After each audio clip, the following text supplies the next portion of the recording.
Showtime! Hello everyone! My name is Ping. I'm the host of Ping Talk series. Okay, in my show, I connect people, I connect businesses. And tonight, we are in a very special place, a setup, in a gym setup. Okay, because my speaker is JJ here. He's a movement fitness trainer. What up, everybody? Hey, what's up, man, guys? Okay, so I'm very happy. Okay, today I have to dress in this manner, or I wanted to dress in this manner just to pay her my speakers today. Okay, great. So today, JJ, I'm going to introduce him shortly, and then I will let JJ explain more about what's important of movement training. All right. So JJ is actually, his name is Jason. We call him JJ. Okay. So JJ is actually a man of many interests. Okay, a geek who actually declares himself as a polymath who was bullied in school, right? But decided to make good of himself in being an instrument, not an ornament. Despite being diagnosed as a ADHD and BPD sufferer, that cockroach, never say die attitude taught him many life lessons, which shaped him today and his training methodology. A strong advocate for movement in the world of fitness, sports, and life. He strongly encouraged all to be proficient in the 7 primary movements. That is push, pull, knee bend, hip hinge, throwing, striking, jumping, landing, rotation, and locomotion. Okay, so Jason is actually a strong believer in performance and efficiency that led him to travel to USA, often to train with many great coaches like David Weck, inventor of BOSU, balance trainer. BOSU. I can actually show there's actually a BOSU ball here. BOSU ball. So, right.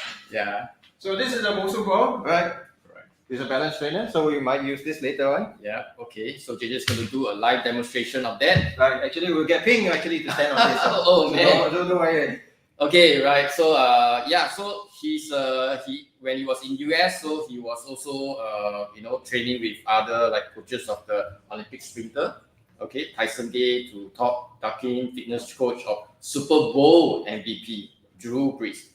So as of 2023, he still holds the national record for the most number of curry puffs eaten in his age group in 12 minutes. Oh man, how many do you eat actually? I ate 11. 11. You will believe that eating is actually a big part of fitness as well. Right. Many people actually tend to like overeat, undereat. It all depends on your personal goal and objective. I think that one you really need to explain more of that. Okay. So I think beside that, Jason Na himself is actually as a hobby wise, he's a stand-up comedian. And he also do podcasting as a hobby. Try to do stand-up comedy. Hopefully people laugh. Right? All right. Okay. So that's a very brief intro to Jason Na as a movement fitness trainer. So I would like to start off by asking JJ what's in your this movement training portion of it. Do you like to explain more about this movement training as compared to fitness in general? Okay. Fitness in general, everything it all encompasses around movement. We need to move every day in our lives, right? We cannot feel stagnant.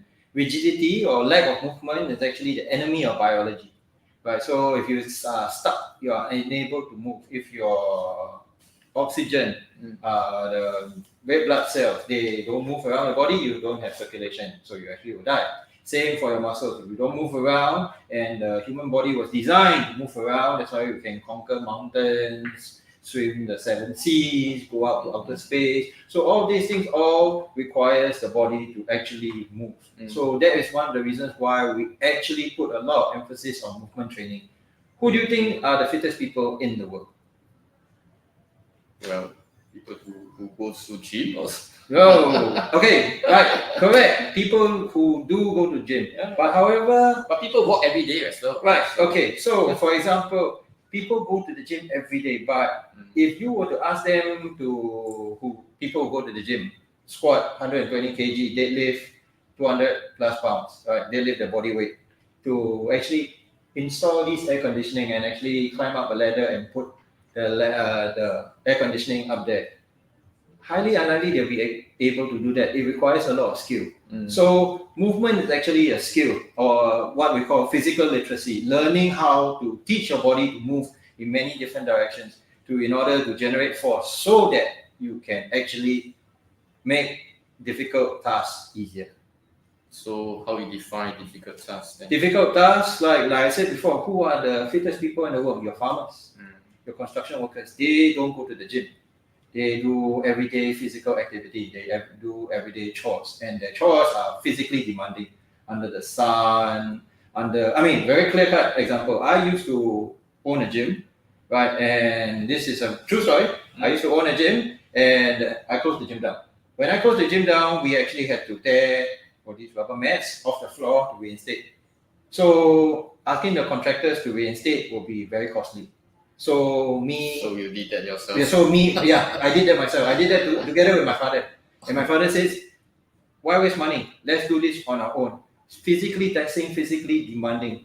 And then my father told me, you can do how many chin-ups? 15 chin-ups. You can squat so heavy. You can run how many kilometers? And tearing this physically demanding on your knees and on your hands, digging out rubber stickers off the label of the floor is tiring for you. What kind of trainer are you? Which actually dawned on me that it is not just about physical fitness. How do you quantify? How you design? How do you define fitness? Is in your ability to move, your ability to generate force, your ability to overcome tasks. So it's not so much about being muscles kind of stuff. Right. In my mind, the best mover in the world is not an athlete, is an actor. Actor? Well, you got to explain more on that. Bruce Lee. Who is the best mover in the world? I feel, in my opinion, Bruce Lee. Bruce Lee cared about movement, cared about motion. He cared about how he looked in his movies. But he didn't just train on how he looked. He trained on how he moved. He always said that I do not fear the man with 10,000 kicks. I fear the man with one kick who can do it 10,000 times. I heard that, yes. Right, and which is why he actually worked on his craft, on his movement patterns. We always hear about his muscular control, his ability to do 2-finger push-ups, dragon flags, very, very intense calisthenics. And he is one of the prime movers. And I find Bruce Lee as one of the biggest role models as well. Okay. And actually, everybody should try to emulate or try to want to train like Bruce Lee. And he did very simple things. During the 1960s, 1970s, we didn't have fanciful equipment, we didn't have Vipers, BOSU, we didn't have power plates and fanciful dumbbells and barbells and whatnot. He only trained using his mind and whatever creativity you had. So you were saying so he didn't have the luxury of having all the modern equipment at this point of time. Right. So can you elaborate, what are the few movement or things that he does with regards to this movement training then? Okay, very clear. One very good example, Mapu. Okay. Which is your Mapu, right? Which is what we call isometrics, right? And he, of course, in Hollywood set, during those days, they didn't have the luxury of a fanciful gym. They don't have a gym. They don't have big sets where they actually have all the nutrition is taken care of. Actors actually have to work on their own. So in order to make sure that his body is still in very good condition, he did a lot of isometrics, which means he actually stood in front of a mirror and he squeezed and contracted every single muscle. So basically, Bruce Lee was the very first bodybuilder without knowing that he was a bodybuilder. Because what do bodybuilders do? They stand in front of a mirror and they pose and they squeeze and they contract. If you actually try doing a bodybuilding routine, posing routine, it's actually very strenuous. Right? You actually have to contract every single muscle. And not only that, you have to smile and you have to look good. So we have to give credit to bodybuilders. There are many bodybuilders out there probably listening to this show as well, right? Who actually say that, so what has movement got to do with bodybuilding? It has everything to do with bodybuilding. I've seen bodybuilders, very, very good bodybuilders, be able to have very good muscular control, contraction of their muscles. The more you can contract, the more force you can generate. The more force you can generate, the more muscles you can actually build. So imagine if you sit down in the toilet and then you're squatting down and you're contracting your quads, your butt, and your hamstrings. Wouldn't that be actually what you actually do when you are squatting with a load on your body? So you are saying that like the ability to be able to control your muscle will be a very key factor when it comes to movement. Correct. Which would mean that you are actually able to move well. And movement, we do not define movement in one direction. We define movement into many directions. With a load, and with body weight. Yeah, but when you were talking about like moving in different aspects, I mean, what? Like some primarily in sports science, there are actually 3 directions you actually move, which is forwards and backwards, what we call sagittal plane, right? Which is, or your frontal plane, which is sideways, left and right, and your transverse plane, which is a rotational. Okay. So given, I mean, if you were to look at Usain Bolt, when he's running the 100 meters, he's actually moving in 3 different directions. As compared, not straight. People will think, yes, correct. This is the human paradox. People, you are actually running in a straight line to the end point. Correct. But if you were to slow motion capture his movement from the top, you actually see his body actually rotating. Because our arm is moving. Your arm is swinging. Exactly. Okay. If you need to swing your arm, you need to generate a lot of force to swing your arms. But your body actually moves left and right because you are standing on one leg and another leg. That's what we call locomotion. So people who do a lot of running, they run a lot, they run in a straight line, they do a lot of locomotion. But what about your push? What about your pull? What about your knee bend, your squat, your hinging? Right? I always believe that the body is actually designed to do many things holistically, and you shouldn't be doing only one thing. Which is why one of my biggest motivators in movement training is actually sports. Because the more sports you do, the better you can move. And the more you move, the better you train your brain. So what kind of sports you're referring to? Multi-directional sports. Like badminton, American football, flag football, basketball, soccer. That's because tennis, you will have to move your body through space. Exactly. Yeah, change your pace, change your direction, change your speed, mobility, agility. All these things all come into play. Okay. But having to participate in all these maybe like sports whereby you involve all these various movements. But I guess you need to probably have some basic training first. Before you go into that, right? This is what we call PE. We call that? PE. Physical literacy should be actually taught in schools. However, when you go to school, most of the time PE is only 1 hour. And then the rest of the time you do your CCA. It's more like enjoying time. Right. But at the same time, a lot of schools nowadays actually start to neglect all this physical literacy, learning the ability to move. Right? Because when you go to school, what do you actually need to do? You actually need to study. You need to pass your exams. You need to qualify, move on to the next level, go for your PSLE, O level. So there isn't much testing on physical ability. Right. And the only way we actually quantify physical ability will be for the guys during national service.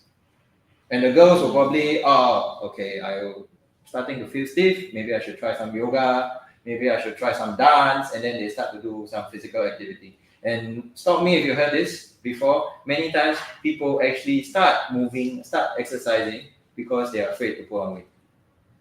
Well, I think that's quite a common excuse. Right. I mean, that's a very good motivator, but it should not be the only motivator. Right. You should be actually moving around, right? Holistically, you should be always moving around so that you can live life, make life easy for yourself. So the thing is when it comes to just now you were saying people who doesn't really move that often, right. I mean, even if they walk every day, but I mean having to sit in the office for long hours, kind of thing, and maybe just walk. I guess. I mean, people complain about having pain, that kind of stuff, and even there is a saying in functional medicine and sports science that sitting is the new smoking. Is that what? Sitting is the new smoking. New smoking, right. So when you smoke, you actually lose years of your life. When you actually sit down for too long, you also lose many years of your life. I heard on the places, very forward-thinking companies like Google and Facebook actually encourage their office workers to sit on fitness balls, fit balls, rather than rather than the office chair. Because when you sit on a ball, it actually requires you to keep your posture upright. It requires your mental capacity to learn how to balance and learn as you're working how to create movement or balance through a field of gravity, through space. But do you see like there's increase? I mean, you're talking about these employees sitting on big balls, trying to ensure that like employees also don't sit too long and having some work hazard kind of stuff, right? So do you see like there's actually more of these companies, organization going towards many office companies doing companies give a lot of health benefits, but most of the time they look at the health benefit of your body fat percentage or your BMI. I mean there's more like a health check. I mean there are some kind of like maybe some exercise, but I'm not too sure about having this movement training. It will be very okay. Let me put it this way: when you look at a magazine, what does it actually sell? It sells a person's body aesthetically, six pack, or it sells a person actually moving, lifting very heavy loads, heavy weight, or jumping, or running, or actually diving. That most of the time they don't show this sort of action. It's more of how a person looks, and it's about time we actually start educating and start advocating people to actually consider the ability to move as a very important way to be approaching their life goals. Okay. So I think why not you do a little bit of demonstration? Okay. I guess people are having you talking about all this movement. People are still wondering like, hey, so what exactly is this movement training? How about getting you to, since you're in shoes, right, and you're all dressed up, right? This is not planned. This is totally I'm not expecting him This is to asking me to do a demo. I thought you would be the one that's doing Okay, so what I would need you to do is to actually stand, shoulder width apart, right, face the camera. Face the camera, okay. Face the camera. Just to make sure that people can see me. Okay, I should put my clipboard down. Right. Okay. Alright. Keep your toes pointed at 12 o'clock, right, about shoulder width apart. Right, are you feeling comfortable? Okay, relatively okay. Okay, so if I were to push you, would you fall over? Okay, still okay. Okay, right. If I were to push you very hard, you will fall over, right? Okay. Yeah. How about this? I want you to actually stoop lower, right? So I push you. Are you a lot more stable now? Yeah, okay. Right. Because center of gravity is lower. Correct. Center of gravity is actually lower. Yeah. So isn't this your mapu? Yeah, this is mapu. Yeah. And isn't mapu a lot more stable? Stable, but yeah, my legs will get tired. Yeah, your legs will get tired, and that is actually how you actually work out. You actually have to create time under tension. Your body actually has to be subjected to time under tension in order for your muscles to feel that it is contracting, in order for your muscles to actually feel there is a certain amount of force going through the body. Your muscles will actually say, hey, I need to grow, I need to get stronger. If not, the next time I do this, or the more I do this, I'll start to break down. So you're saying that this mapu is also part of this movement? Right, 7 movements, right? So one of which is a knee bend or a squat. Right, so by bending away from your hips, right, and then getting in a squat position, you are actually doing squat, which is one of the movements. How about if you were to, right, stand over here? Not sure whether they can stand over here, right? Squat down. And try to pick that up. Right. Okay. Yeah, I did it. Yes, you did it. Okay. How about if you squat down from there and you bend up and pick this up? This from here? Yeah. Oh, okay. Quite difficult, right? Yeah. Right. Okay, but what if you actually had to rotate your body to pick this up? Okay. I think this one you have to move a little bit so that you guys can see. Right. Okay. So it's over here. Okay, but what if I get you to move your left leg first in order to open up your body? Okay. Right. Okay, just pick and pick it up.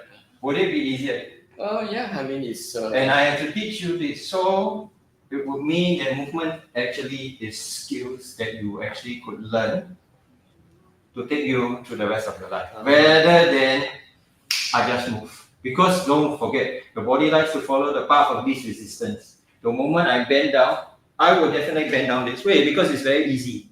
Yeah. But the body is also not very smart because when I bend down and pick this up, I cannot actually come up.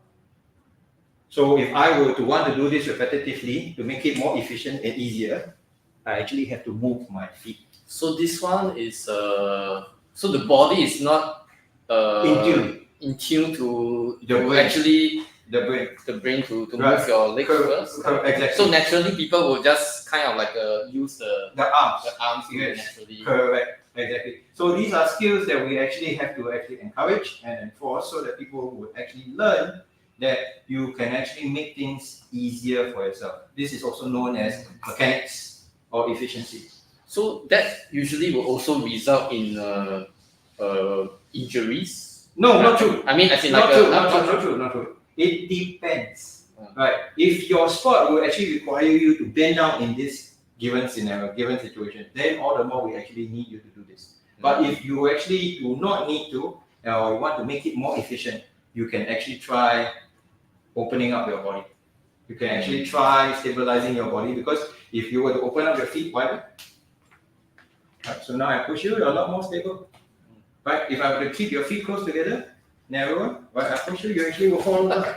Right, so that's the thing. So the thing is, the human body needs to learn, and which this also helps people who are actually a lot older in order to learn how to be very aware of their situation, the situational awareness. They're aware of their balance, aware of their abilities and their limitations, right? So that they will not get themselves into what I call the oh shit zone, and then you fall down and then you actually cannot get up, right? Because a lot of times we train for performance, we don't train for resiliency, we don't train for the next repetition.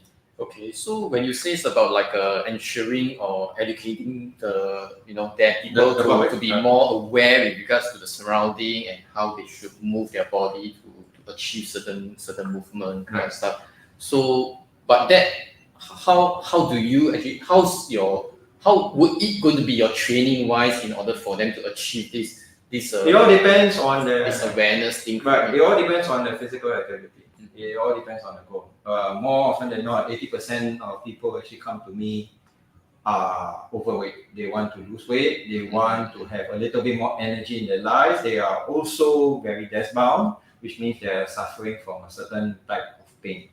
So if we can actually try to overcome that, we can actually try to help them to be able to feel their body a lot more.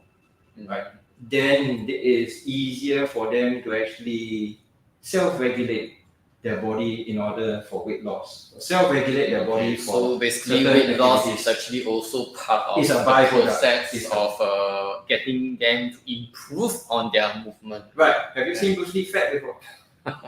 Of course, I guess people with more weight or fat people will tend to have a limitation in terms of the movement. Right. So right. I guess it makes sense about having people to lose a bit of weight, to share about some ways in order for them to improve on the movement. Definitely. So this is a BOSU ball. This is a BOSU balance trainer. Right. BOSU stands for both sides only. Both sides up. Right. So you can actually stand on the dome side. I was still wondering just you can actually stand on the flat side. So can I get you to try to stand on the flat side? Yes. Right. Maybe you want to put it down, right? Stay on the flat side, right? This is totally unrehearsed, right? Stay on the flat side, right? Use the Viper for stability. I hope I don't break my bones tonight. No, you definitely won't break your bones tonight. Okay, if you can keep your feet pointed forwards, right? Keep your body upright. Okay, so just now you did a squat on the floor. Yeah. How about doing a squat on the BOSU ball? Okay, let me try, okay? Let me try, okay? Oh man, okay. Looks okay. So, if you notice, you're actually wobbling. So there's a lot of negotiation between your joints in order to keep this stability. Okay. And you are very good. You're actually doing the mapu. Right. But what if I don't want you to do the mapu, I want you to go up and down. So do about 5 repetitions of going down in the squat. And coming up again. And down again. Okay. And up. And down again. And up. Oh, okay. How do you feel? Not too bad. Right. Okay. And what did I make you do? Huh? I made you do a squat. Yeah, it made me a squat. Yeah. And then you have to actually work on your balance. Yeah. Many times we always forget these important things that we require us to live life. If you are standing in a bus or an MRT and you have nothing to hold on to, Correct. and then the bus jerks, and then you actually have to bend down and pick up something.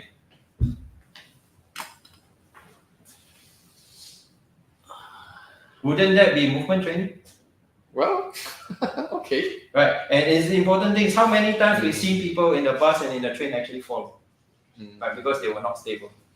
Okay. So I think the whole idea is that, I mean, yeah, you may be able to do on a flat ground, a stable ground, but when you're talking about on a movement like bus, right, or other situation whereby there's a need for some movement, you are kind of like, maybe your mind wasn't tuned to that, like or wasn't ready for the, like hey, wasn't ready for that kind of situation, and then end up like maybe you'll be like a wobbling or fall. Okay. So have you heard the saying that life is all? Yeah, you can come down. Right. Have you heard about the saying that life is actually a game? It's a sports. Right. Life is a game. Life is sports. Right. So how about if I get you to play a game where actually I get you to actually stand on top over here. Right. Okay. Right. And open your feet wide. Right. Okay. And bend down. Right. Okay. And come up slightly. Right. Okay. Good. And down again. And come up. You feel comfortable? Yeah, it's okay. Okay. How about this? Stand on one leg. Oh man, that's a tough one. Right. Okay, let me try. I think you can do this. Yeah? Stand on one leg. Stand on one leg. Right. Okay. Good. Okay, I just did yoga not long ago. So. Okay. So how about if I were to, if I were to put your finger on my finger, left hand, left hand, left hand, left hand. Right. Okay. Good. And try to follow my hands without moving. Isn't this like playing games? Right. And how much of your butt is actually activating? How much of your foot and ankle, the muscles in your foot and ankle is negotiating? Okay. Right. So basically, I think the brain is sending signals, and then your body is trying to trying to coordinate in such a way to balance, and at the same time trying to follow. Right. And if more things on your body will actually be working, would you burn more energy? Say again? If more things on your body are actually working and functioning, would you be burning more energy? Yeah, I guess so. And then lies your secret to weight loss. Oh, okay. Right. Many people, in order, I mean, I don't think you have much weight to lose. I don't have much to lose. Okay, but in any case, in order for people to actually lose weight, right, try thinking of full body movements, exercises that actually requires your body to move in many different directions, your body to actually generate force using almost every part of the body. So what are the kind of like common exercise squats, that like squats in the gym will be your squat, your deadlift. How about like office setup? I mean, if for people who is working in the office, what are the kind of few exercises that you think that they can actually do in office? Without having to. Right. Shout out to one of my good friends, Marcus. I hope you're actually watching this. He actually told me he actually had to carry servers. Oh, okay. Right. So imagine you have to carry servers and you have to move them around. Okay, how about carrying mattress? Mattress, yeah. How about carrying mattresses? Right, you actually are in a physically demanding occupation where you actually have to move mattresses around. And mattresses, odd shape mattresses, standard mattresses, actually requires the body to actually negotiate. In certain through certain doors, certain staircases, and that will actually require. Wow, so actually I'm doing a lot of movement training. Correct, exactly. Right. Then the whole idea is when you exercise, we always talk about thinking of working for long term. So I'm sure we're all business people. We want to be in the business for a long time. You want to sell as many mattresses for many, many years to come. So at 60 years old, wouldn't it be fantastic that you are able to move mattresses like how you could move when you were 40 years old? Yeah. Because I think not only that, you are not only training your body, you are also training your mind. Because your mind has to learn how to negotiate your body, your mind has to learn how to negotiate moving the mattresses. through many different situations. Okay, that's quite interesting. I mean, I guess it's like to the audience today, it's not really about just exercising or running. Just keep yourself fit. I think the movement portion of it, really making use of every part, muscle of your body wise, ensure that you are still able to do more challenging kind of movements, even though as age. Yes, correct. And not movement also encompasses not only just physical manipulation of the human body. Your mind also affects your movement. I'm sure we all have heard of the central nervous system. We've heard of fight or flight response, right? So if I were to make you very angry, do you think you'll be able to move well? If I were to make you very, very down tempo, very down regulated, I'm very sleepy, I'm very tired, will you be able to move well? If I make you very agitated, all these things are all states of feelings, of emotions. All these will actually help a person move better or move worse. So it's not just moving, because many people will actually watch a YouTube video. This guy is very cool, he can do a handstand. Okay, I learned how to do a handstand. Right? I actually tell many of my clients, when you go to school, you learn how to write your ABCs, and you take primary 1 to primary 3 to primary 6 in order to be more literate in learning English, math, science, arithmetic. But what about your body? You can't just watch something and okay, I'll do a handstand. Okay, I'll do a squat. All these things require a lot of practice. I think practice is one thing, but I guess doing it correctly is important. I mean, you are the expert, so I guess doing it properly to ensure that they don't injure themselves. Then again, I will also have to correct you that correctly is very, very subjective. There is no right or wrong in movement. There's no right or wrong in exercise. But prescription and execution. Why do you do it, and how do you do it? So, for example, footballers, for example, soccer players, after scoring a goal, they always like to do a knee slide on the grass, celebrate. I scored a goal. Okay, yay, Liverpool. Okay, but what if I slide and actually tear my ACL? Right. But how many soccer players have we actually watched on TV actually do the knee slide, and they come away without tearing their knees? Accidents happen. So, is it wrong for this player to actually do this? Yes. It may just create a chance for them to get injured. It might be right, it might be wrong. So the thing is this person ready for it? In fitness, there is always this idea of earning the ability to move, earning the right to move. But you don't straight away, this is 20 kg Viper, straight away start lifting this. Right? You actually have to start from a very light weight and slowly progress up to a higher weight. So I think so it will all depend on your trainer to be actually able to see how well you are able to move through space, your posture, your alignment. If you notice, I kept mentioning try to keep your toes pointing forwards, because you see a lot of people actually sit down too much, and when you sit down, your glutes start to become very, very weak. And when your glutes start to become very weak and very tight, your feet start to open up. And this will actually cause a lot of pain in the knees. Sometimes I saw those footballers, they, training wise, they were of course they'll be running forward, backwards, kind of thing. They also move sideways as well. So I guess that's also kind of like a part of movement training. That's part of movement training. That is part of manipulating your body through space.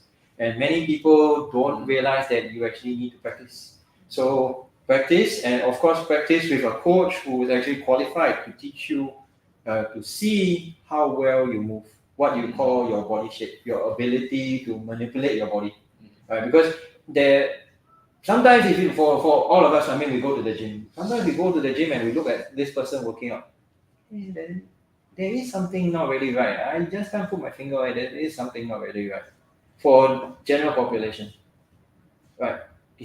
But could it be his coach actually asked him to do that thing? Or maybe he has no idea and no sense of awareness. So, like I said before, there is no right or wrong.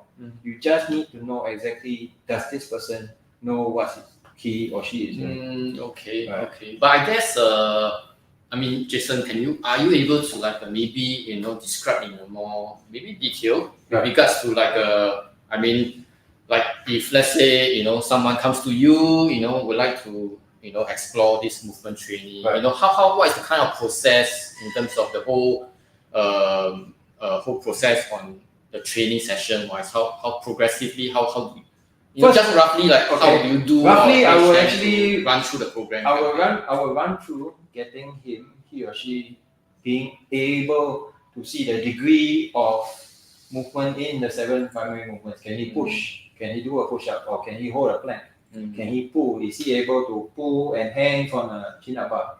Right? Is he able to squat without injuring his knee? Is he be able to hinge at the hip? Is he be able to walk without?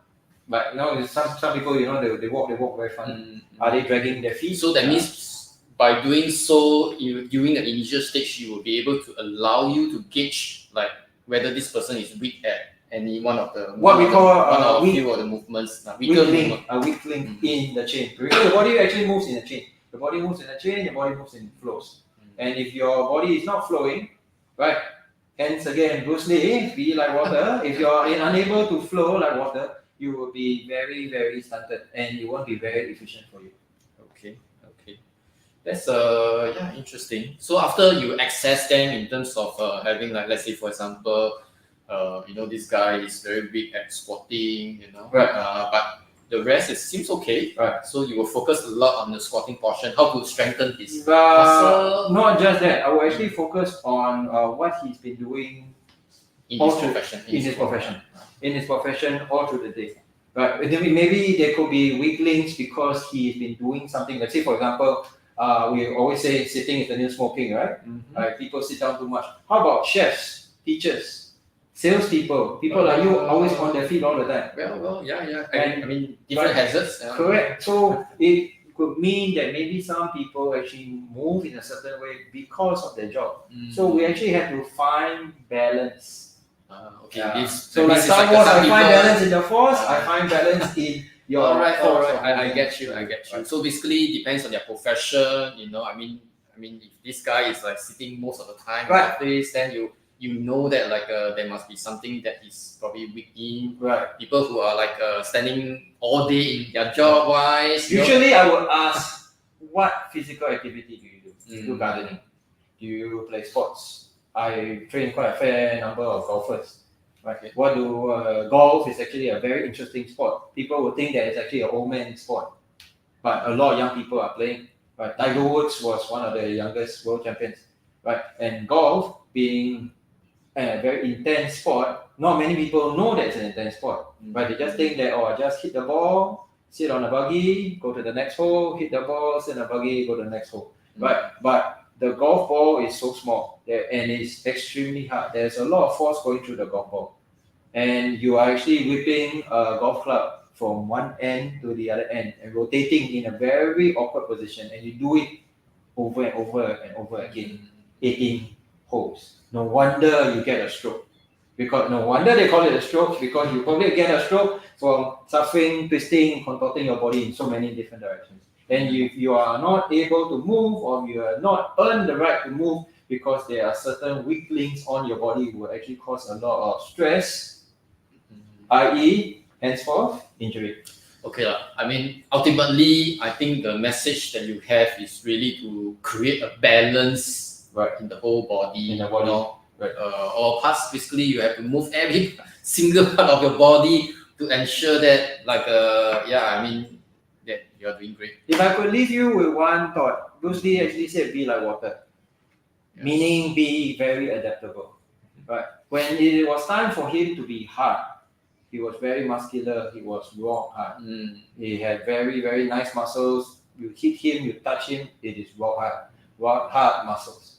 But at the same time, he could move. He could generate force, he could flow, and he could move around, be very agile, very nimble. Right? He didn't stick to one realm.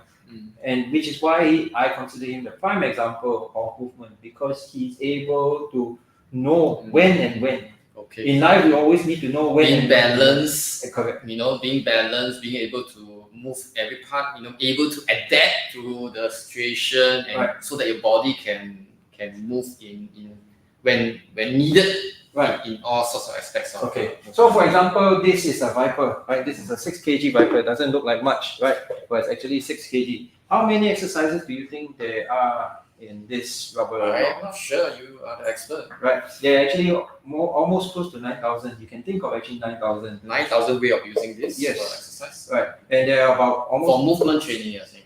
not just movement training. General. I would consider movement training as general physical preparation. I would consider movement training as part of everyday life. If I need to go to the toilet, that's movement training. If I need to go, if my dog starts to take a dump on the floor and I need to bend down and pick it up, that's movement training. Right? If I have a wild dog running after me, that is movement training. And imagine I'm actually carrying a server and a wild dog is running after me. Okay. Good luck to you because you're missing. Okay, Marcus is carrying the server, but I guess he's not having a dog running after him. Right. So 9,000 exercises on using the Viper. Right. Okay. So what I want you to do is very simple. Right. Yes, you again. Right. I want you to hold. This is what we call a wide grip. Right. Could you hold the end over here and hold over here? Right. Okay. Okay. Let me try. Right. Okay. So now what I want you to do very simple. I want you to stand on one leg. One leg. Right. Stand on one leg. Okay. Right. Okay. And you're standing on your right leg, right? So what we call contralateral because you walk with opposite limbs. So with your left hand, I want you to bend down and try to touch this BOSU ball. Left hand, right? So bend down. Oh man. And come up. Very good. Well done. Right. Let's try that again. One more time. Same. Yes, same thing. And up. How do you feel? Huh? How do you feel? A little bit of like losing balance, but still alright. Yeah. So imagine if I want to make it slightly harder for you. So hold your right hand here, right? Hold your left hand here, right? Okay. Stand on the same right leg, right? Okay. Try to touch the BOSU ball again. And up. Easy or difficult? Seems easier. I mean, it's easier. Easier, right? And try again. Right. So I actually offsetted the weight and I just changed the exercise for you. So the way I hold a Viper will be the way I actually manipulate certain loads. Say for example, this is a server and I get to carry and move this around in my office. Right? I can move from one floor to another floor. But we always hear of people moving offices. Right? You gotta pack your stuff. And sometimes you gotta pack many things, carry boxes and everything. So this is actually one very good way of actually learning to move your body. So this kind of like can simulate what you're actually doing. Right. So your physical activity, your physical task. And if you were to do it repetitively, again I say, would you be of higher physical capacity? Would you be of higher metabolism? Would you be able to lose weight, burn more energy, burn more fat? I guess because if you're doing that every day, it becomes a routine. I guess your body will be pretty much tuned to that kind of like a movement. But however, maybe if suddenly you need to change your movement to do other things, then that may kind of. There lies 9,000 over 9,000 over exercises. Yeah. Right. Okay. So and like I said before, right, your mental awareness, your mental tuning actually affects your movement. Your food also affects your movement. If you eat very bad food, you eat junk food. If you take alcohol, I mean we talk about martial arts and Bruce Lee, 醉拳. If you take your alcohol and then you try to run, I know some people who actually take alcohol, party, and then after that they go cycling the next day, they go running the next day. How does it actually affect their performances?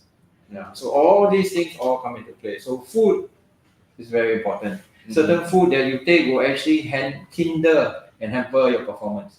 Right. Very clear-cut example. Usain Bolt actually during the 2008 Olympics, he actually broke the world record.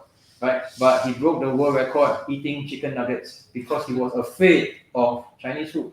Because Chinese food was too rich.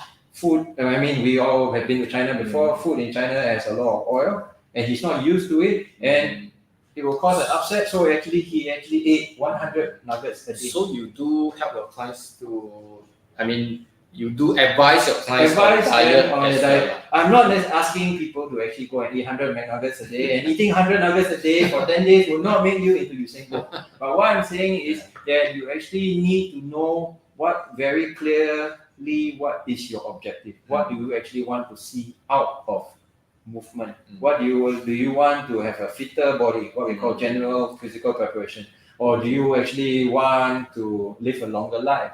Do you want to have no aches and pains? Or do you actually have a sport? I want to run a marathon. I want to join a flag football tournament. I want to play a basketball game.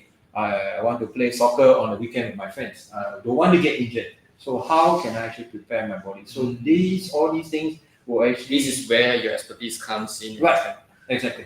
Okay, man. Okay, I mean, we are running short of time. Okay, I'm quite sure that JJ has lots of more things to talk about, based on his experience and his expertise. Right. Okay, but I think that this short session that we have, I think is really give the audience a very good idea with regards to body movements, which is critical, and also at the same time allows experts like JJ to be able to advise based on the nature of your work-wise, how you can improve on your movements, improve on your quality of life, quality of health, and quality of energy. So any other things or last things that you that you want if to I could get do a shout out to people? If I could get one thing very important for people to do, right? Breathe more. Breathe more. Okay. Breathe more. Right. Oxygen is actually a very basic or very important. We can't live without air. Right. And I've seen many people who exercise without taking in oxygen, without exhaling carbon dioxide. The basic thing of being able to breathe. If I were to tell you, relax, what do? You breathe out. And when you relax, you breathe out, will you be able to move better? If you fight with somebody, have you ever seen a person having an argument? They usually hold their breath, they clench their teeth, and they are very, very stiff and tight. So like I said before previously, rigidity is the enemy of biology. So how can I actually help this person move better, be more in tune with the body? Learn breathing, learn move. Learn how to take in air. Okay, so Jason is the owner of Real Fit, and so any guys who are very interested to know more about movement training, and all aspects. In these aspects, you can reach out to me so that I can connect you to JJ, so that you can have a session with him, talk to him, so that he's able to advise you more on his training, and and you can actually engage him as your personal trainer in terms of movement. Thank you for having me. I hope you actually have fun today. Okay. This is really something that we didn't rehearse that I need to do this, but it's cool. It's cool. I think. Right, and if I could make you do this, and how fun was this actually? Yeah, I mean it's fun to try to do something different. Right? And this is not your normal everyday exercise. Okay, that's all for tonight. I'd like to thank JJ again for having the time out of his busy schedule, because he had a training earlier on, has to rush down from his training to come on my show. So I'm very happy and very honored to have him here and to share his expertise with you guys. So again, if you are interested to know more about this movement training, do reach out to me so that I can connect you with Jason now. Okay, owner of Real Fit. Okay, and that's all I have tonight. And cheers and peace. Good night, everyone. Right, thank you. Bye.